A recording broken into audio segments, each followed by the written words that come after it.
Welcome to another edition of the Quarter Blue Podcast here from the Snowdon Deli. I'm Aaron Rand from CJD, along with Bill Brownstein of the Montreal Gazette. And our guest today, first off, Paul Danylewich, who is president, or I want to make sure I get it right, of the Association of Citizens of Dollard. That's right. And we're going to talk about the flood. And Jeffrey Orenstein, who is a Montreal attorney, and the name of your firm is Consumer Law Group. So you're both involved in a story that I think a lot of people are still trying to understand how it is 3 weeks later we're still dealing with this. And that, of course, is the flooding that happened in Parc Dollard, PFO Roxborough. And now a class action lawsuit, Jeff, is apparently able to move forward. Last number I saw was 900 people having reached out saying, how do I get in? What do I do? So let's start with status of that before anything else. Where is that? How does it move forward? Well, firstly, since we've spoken, I guess there's been more people that have joined because we're at closer to 1,500 people that have joined the class action so far. And I'm still trying to figure out, one of the first things we're trying to figure out is estimates of how many people were affected.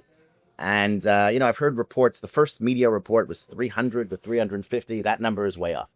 I'm hearing now at least 1,500, and my numbers reflect that. But it could be as high as 5,000, I've been told. So we'll see where it finally ends up.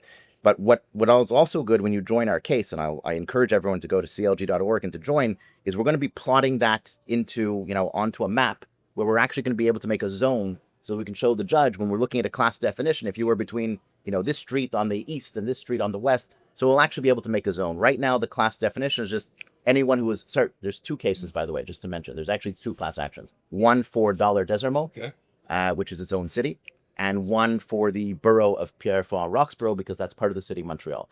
And there's a few reasons. Some of the case law talks about how if you merge too many things together, there's different sewer systems, different drainage systems. The problems, while I believe they are related, are not necessarily the same. And so a judge could look at it and say, well, you don't have that commonality, that common thread, and you can't be a class action. So to avoid that issue, we filed two separate cases. Anyways, to answer your question of where we're at, the case was filed pretty recently, last Friday. It's been served on the city.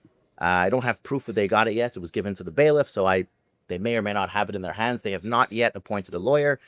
We'll get a judge and we will start going. In the meantime, we've obviously worked with, in fact, before we filed the case, I had reached out to an engineer who's a water control specialist who, as far as I'm concerned, I've used him in other cases, and I think he's the best in the city. And so one of the things, I was approached by many sources for this case.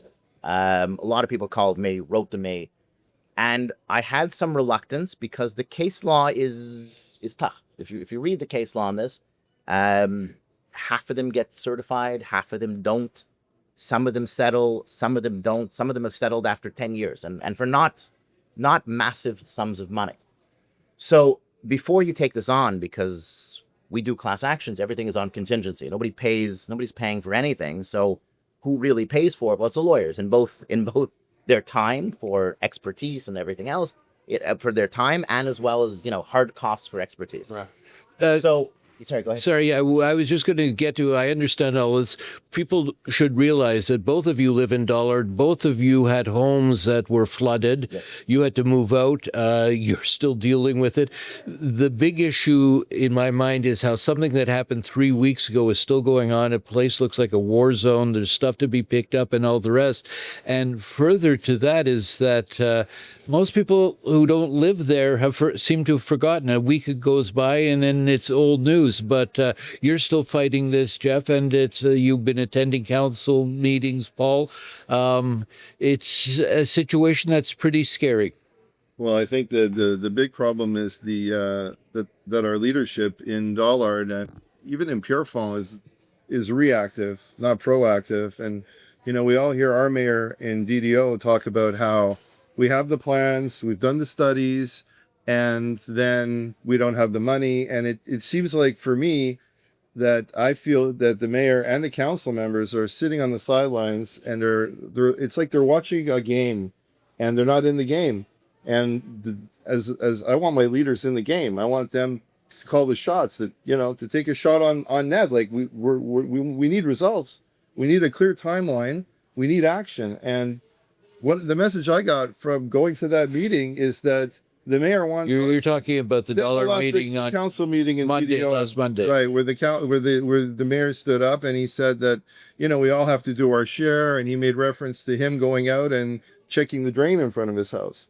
But you know, we're paying a lot of money as taxpayers. We're paying a lot of money in DDO in the West Island in Quebec, and I just frankly expect more from our public employees and from our Can I ask, with respect to what you're asking for from the city, is it damages? Is it about changing the infrastructure, preparing for this should it happen again? It's likely it may. What are you asking for?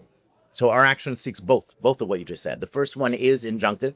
So we're saying, you know, do the study. You're telling me studies were done. I mean, that's great, but do the studies and implement the solutions, and not by the way in 5 years. Plan on implementing them now to avoid, you know, flood number 3, or some people have contacted me. It could be flood number 4, 5, or 6, by the way. But you know, in some cases, major flood number 3. So that's one. The second part is damages. Yes, of course. You're talking about, you know, people after the 2024 flood. A lot of people had their insurance canceled. A lot of people had their insurance reduced.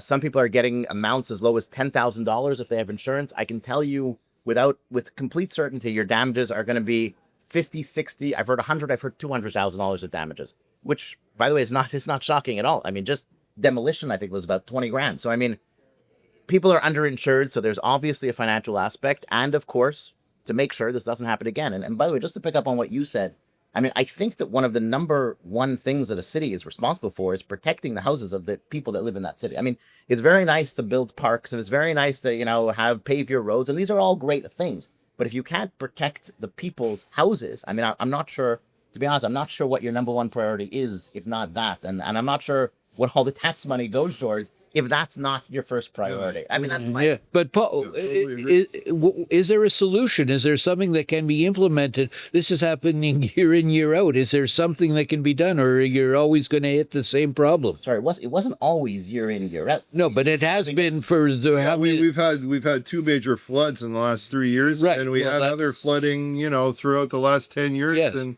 the mayor's been there for 10 years, so it's not a surprise. It's not something that is an act of God at this point. It's something that is you know, the city being negligent. We need but to. Is there something that can be done? Yeah, there's a lot of things like to what? do. Like, look, first of all, in DDO prides itself in having a park no further than 1 kilometer away from any house. That's like a big thing in Dollard. And you know, if we built retention reservoirs in the parks, that would be one solution.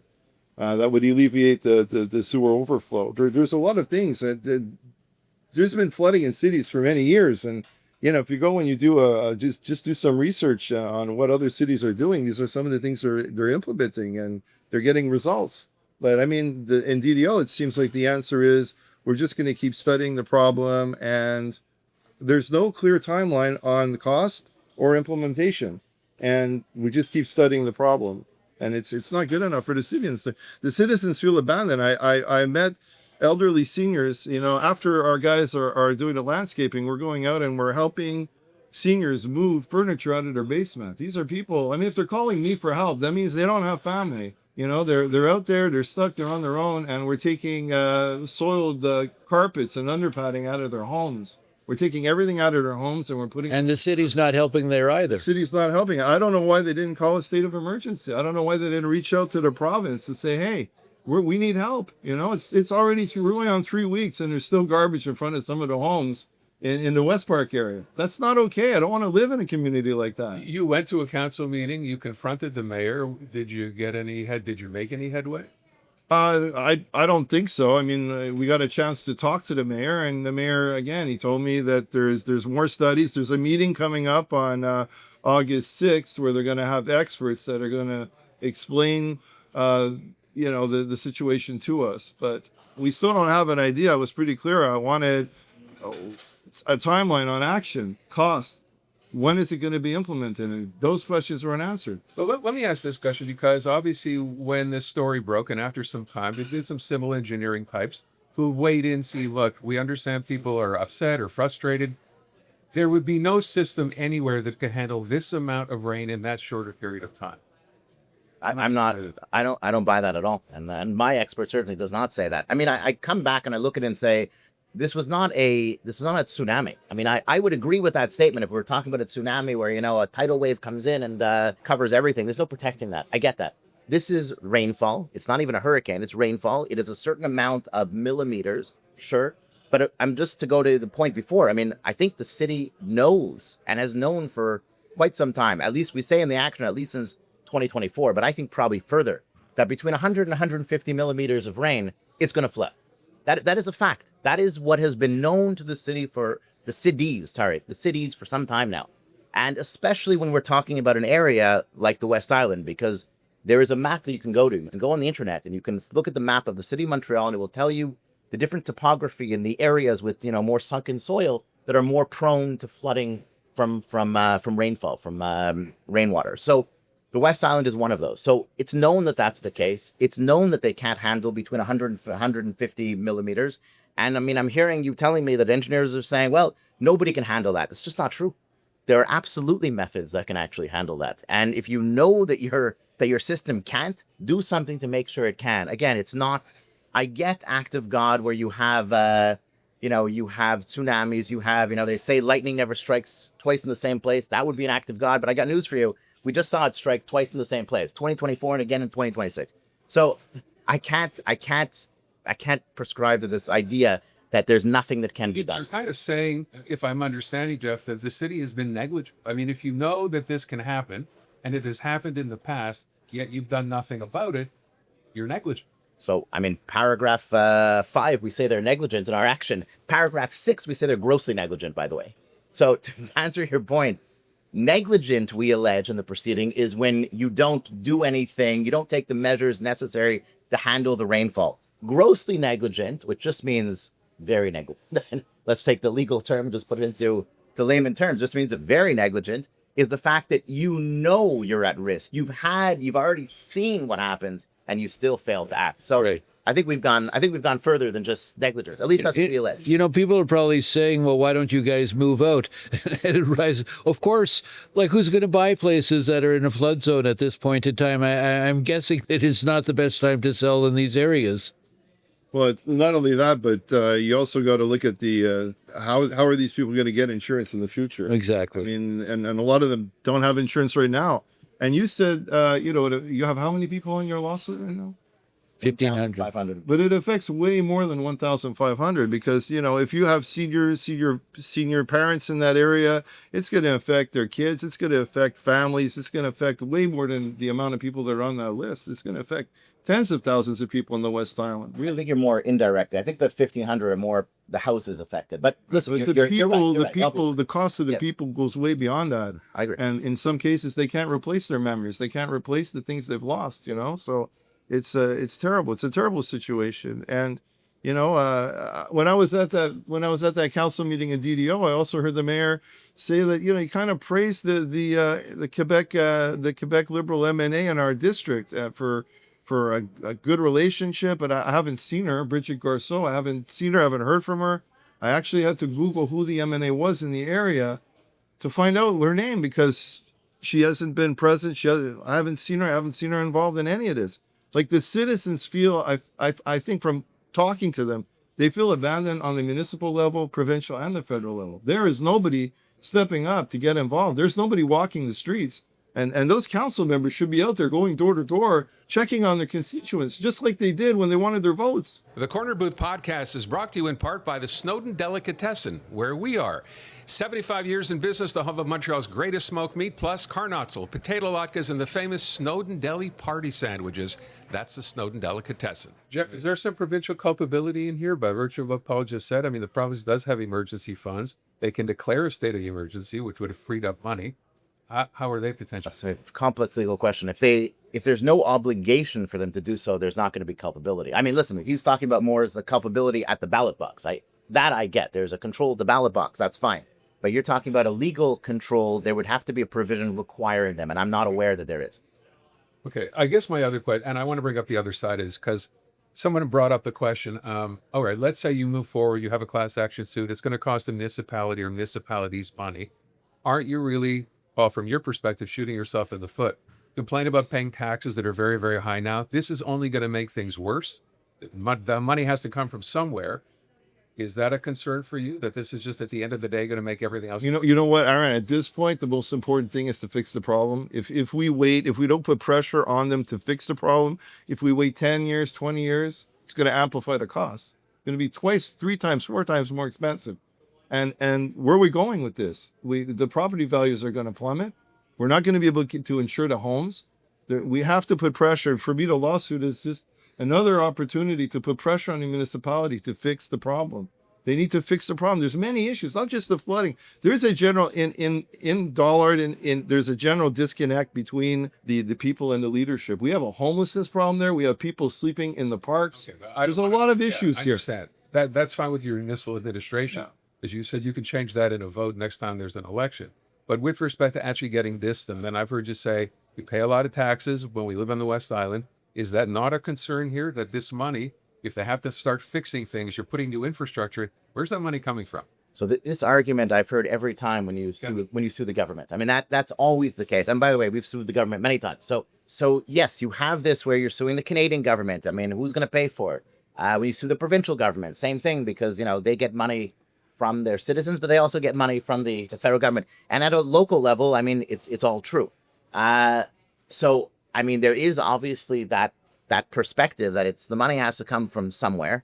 I mean, listen, our financial system is such that the Canadian government can raise the money and the Canadian government give it to the provinces can give it to the municipalities. So is it necessarily coming from everybody's pockets? I mean, some of it perhaps, but no, there's other ways in our financial system that you'd have to bring an economist on and talk about how printing money and borrowing money affects this, but it doesn't necessarily come from everyone's pocket in the same way. I want to just ask one other thing. Or maybe you would have a better answer to this. Citizens, some people say, you know, you live in an area where this has happened before. You should be taking preventative measures on your own of some kind. Is that valid? I think it's valid, but first I want to say that for the other question, you know, I think we have to realign our priorities. It's just that we have to rethink what our priorities are and where the money goes. The money's there, but we have to rethink our priorities, and we have that's important. And as far as putting the onus on the homeowner, yeah, I mean, people should have a backwater valve, you know, a sewer backup valve. Yeah, they could elevate their land around their house to beat the water away, but really, you know, you have to be careful when you start blaming the citizens for something that the city should be doing as well. They should be doing not only putting in the proper flood mitigation planning, but even I mean, I've heard stories where the sewers haven't been maintained in the city. So, you know, not clean, blocked with leaves, you know. So I'd be very careful about putting the blame on the citizens. The citizens are the victims here. Sorry, I'm going to have to disagree with you. Passing the costs to the citizens is completely inappropriate. That is, I mean, can you do it? I mean, I've heard of people that are planning to put on their floors now, they're going to do a polished epoxy and then go along the walls. You're going to turn their basement into a bathtub. Okay, can you do that? Sure, you can do it. It's thousands of dollars. A backwater valve, listen, it's obviously a good idea. No question about that. But if it was a requirement, it would be in the Code de Bâtiment. And I'm not aware that it is, except for new constructions. Yes, the older ones, they didn't require it. So listen, if they required it, we have to respect the law. I get that. But to pass the cost to the citizens, I'm not for that at all. The measures and raising the land, by the way, just so you know, because people have done it, you're just passing the problem to your neighbor. You are. All right. So it's very nice that you may not get flooded, but your neighbor will get more. Right. Yeah. So that's not the solution. I'm sorry. The city, part of the reason that we've entrusted them to take care of our city, our houses, our roads. I mean, the answer is that's their job to do.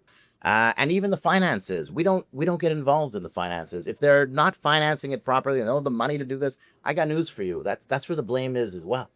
So anyway, so that's why I just had a different perspective as to. Let me ask you something. These two boroughs are not the only boroughs that have been impacted by floods.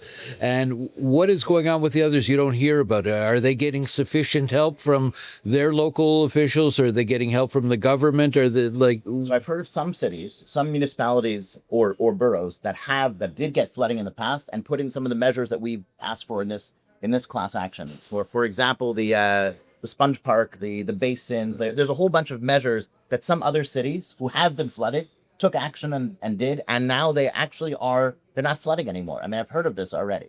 But to your other question, are you talking about You talking about other cities that were hit? Yes, or like in general, are they getting more help from their municipal? I know that in St. Leonard they have a movement similar to the one in DDO that we have, and they've been at council meetings, and they're also, they have a voice and they want answers. So I know that there is an organization out in the St. Leonard area that's concerned about this as well, but they're in the same place that we are. But it's both your views that basically you're not getting the help that you think not only you deserve that is needed, but maybe you're getting more impacted than anybody else, perhaps on a certain level. Well, I mean, listen, in this flood, we were certainly, the West Island is more impacted. That's for sure.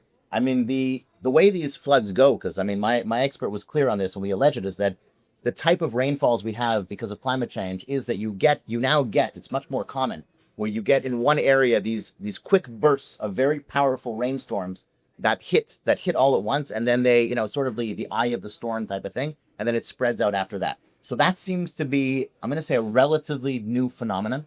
I'm not going to say new, by the way, because we allege in the proceeding that they've known about this for many, many years, okay? But when you compare it, for example, because one of the questions I had with my expert was, how come in I think it was 1988, the floods here, which were right Carrie, Expressway. Right. So how come in Carrie, you had, I mean, someone died in Carrie here. I mean, the whole thing flooded, and yet in the West Island, I mean, I don't know if you were living there at the time, but there was nothing. No, I wasn't there. Right. Okay. Yeah. But many people did not get flooded. And I said, how is this? And the answer to these questions are, well, storms are not the same as they were in 1988. All right. When you had the 1988, it was the entire city was covered. Now what you have, again, not a new phenomenon, relatively new, but not new. You get an area that gets hit rapidly and hard and pounded like what happened. Anyways, so to answer to go back to, I went on a tangent here, but this could happen at any given place at any given moment. And the answer is not to put your hands up and say, well, when it hits, act of God. You need to prepare for that because it's happening. And it could be in St. Leonard next time. I don't know. I mean, Is it wrong, though, to use that as a defense, the act of God defense? Because let's face it, there's some people who say, well, we may not see anything like this for another 10 years or 15 years, or it might be here in 2 years. So how is that a defense? It might be here next week, by the way. Could be.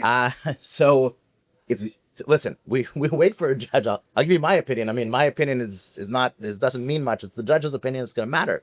But my opinion is, when you know these risks, you have known risks, and you have solutions. And that's another debate, because you said there's some engineers that say there are no solutions. I can't ascribe to that reasoning. But if you have known risks and you have known solutions, now you're going to have to act. To me, if you don't, that's a problem. Well, my guess is that with climate change, it's not going to get better. I mean, essentially, what we're dealing with now, weather-wise, everything else is like unprecedented compared to a long way back. So I can't see the situation getting easier, that there is not going to be any. Now you need a different expert. You need a climate expert. I don't know. Climate change, it's been changing for the last, thousands of years. I don't know what we're going to see next. I don't know. Another concern that I had from the DDO council meeting was that the mayor mentioned he had a comment about resources, that rescue resources are finite. We only have a certain amount of resources that we can put out in a catastrophe, and that's unacceptable. I mean, so if we have a major flood or a major catastrophe, it could be a plane crash, it could be anything. He's telling me, the message I got from that meeting is that, well, we only have a certain amount of resources to deal with a problem. So if we have a really big problem, well, we're kind of out of luck. Well, but that goes back to your state of emergency. I would imagine that if the province declared a state of emergency, you would get those resources. I mean, I remember I was in Toronto when they had the storm there, and there were soldiers shoveling the snow. But the mayor of Toronto stood up and called it in, and that's what we expect from our mayor. We expect him to stand up and take action and get the resources in there that we need. I want to bring up one point as well. Paul, maybe you'd have a better insight. The idea that, at least out of DDO, part of the issue now is so much building was approved in areas perhaps that it should not have been approved in, right? Where you have too many units, using too many resources, drainage, whatever it happens to be. Is that part of this lawsuit? Was that a problem, a mitigating factor here? So that has been brought up, yes. I have discussed it with my expert. Many people sent emails about that as well. When you build these large structures, you change the way water flows underground. So there is a reality. And in certain things, One, when you have big buildings, that means you got to go dig deep into the ground. Sometimes they have underground garages. You're now changing the way that water would be absorbed, water would flow. That for sure has to be accounted for. Was it accounted for by the cities? I'm not sure and how, but could it have an effect? The answer is clearly yes. Did it have an effect in this case? That's what discovery is going to bring us. I don't know the answer to that question. I would just ask for people watching now. You say you have 1,500 people so far who have reached out. You're suggesting there are many, many more people than that affected. How does someone who would like to be part of this, who was affected by this, what do we do? So the first thing is they go to our website, clg.org, and you sign up for the case, because as I mentioned, there's two things that's important there. One is when we map it out for the court as to what is the class definition, having everybody's addresses will be very helpful for that. Secondly, if there's anything that happens in the case, if it's certified, if it's rejected, if it's settled, whatever it is, you'll get an email. So you'll actually know, how you can make a claim or whatever you can do. You'll get all the updates for that reason. On our website, we did encourage everybody to file the notice of claim, which expired, was last week. It was last week on Monday. So you have 15 days to file a notice of claim with City of Dollard or the City of Montreal for Pierre-Paul Roxborough. You then have 6 months to sue, but we sued anyway, so that's covered. And the case law seems to be that as long as the lead plaintiff has sent that notice within 15 days, and the lead plaintiff is sued within 6 months, which in our case, obviously we made sure that both of those were respected, that would cover everybody. So technically not, even if you didn't file the notice of claim, we still have preserved your rights. But we still encourage everybody to do that. We wanted to make sure the city knew that they're going to be held responsible, that the people would intend to hold them responsible. So I think that's it. At this point, just joining, the 15 days is over. The 6 months we've done already. So at this point, would just be joining our claim on clg.org. So I have a question for you. What do they need to do? Do they need evidence of damage for the claim, or do they just put their name on the site? At this exact moment, it's just putting their name, and there's a section, they describe their damages. But to answer your question in the long run, I think that people should handle this the same as they would an insurance claim. I mean, document it. If you had cleanup costs, keep your bills. If you had renovation costs, keep your bills. If you had to throw out items, and I know people had to throw out a lot of items because I've seen I've walked down the street there and I can see what's going on outside people's houses. Take pictures and document that as well. So pretend it's an insurance claim. Yes. How far are you guys from getting your homes back to good living conditions from this latest? Well, we have some construction issues that we need to deal with, but it's manageable for me. Costly though, I'm sure. Yeah, but I think we're good with the insurance. But I know, like I said, a lot of people that don't have any insurance at all, and they've lost everything in their basements. And I know other people that, have all of what the mayor said they should have. They have the backflow valve. They're on high land. And I talked to one gentleman, and he said he gets flooded every year on Roger Pilon. Sometimes he gets a little bit of water. This year he got about 3 feet of water, and it's a yearly event for him. Right. So this is our reality in the West Island. And Jeff, you had to move out of your place, basically. Yeah, so mine's about 4 to 5 feet of water in my basement. What have we done? Just demolition and sanitation to a tune of $22,500. So I mean, but rebuilding, I'm going to be honest, and I've heard this from many people, and I'm probably one of them. I'm not running to rebuild the basement at this point, and I think a lot of people will leave an unfinished basement. And the ones who are finishing it, I've heard from a lot of people, they plan to do the polished concrete or some epoxy. Actually, I'm told polished concrete is better for the flooring, because at least for the flooring, which is probably the most expensive part, if you get flooded again, polished concrete it's untouchable. You'll have to redo the gyprock. That's not that expensive. There's other issues, but at least the flooring, I've heard of people that will be doing that. So the answer, if I was going to redo the floor, which I might, it'll probably be polished concrete. All right. I want to thank you both for being here. Paul Danylewich, Jeff Orenstein, thank you so much. And give that address again. It's olg.org. CLG. Consumer Law Group, so clg.org. Thank you so much. Thank you. Appreciate it. Thank you. That wraps up another edition of the Corner Booth Podcast. We'll see you again soon.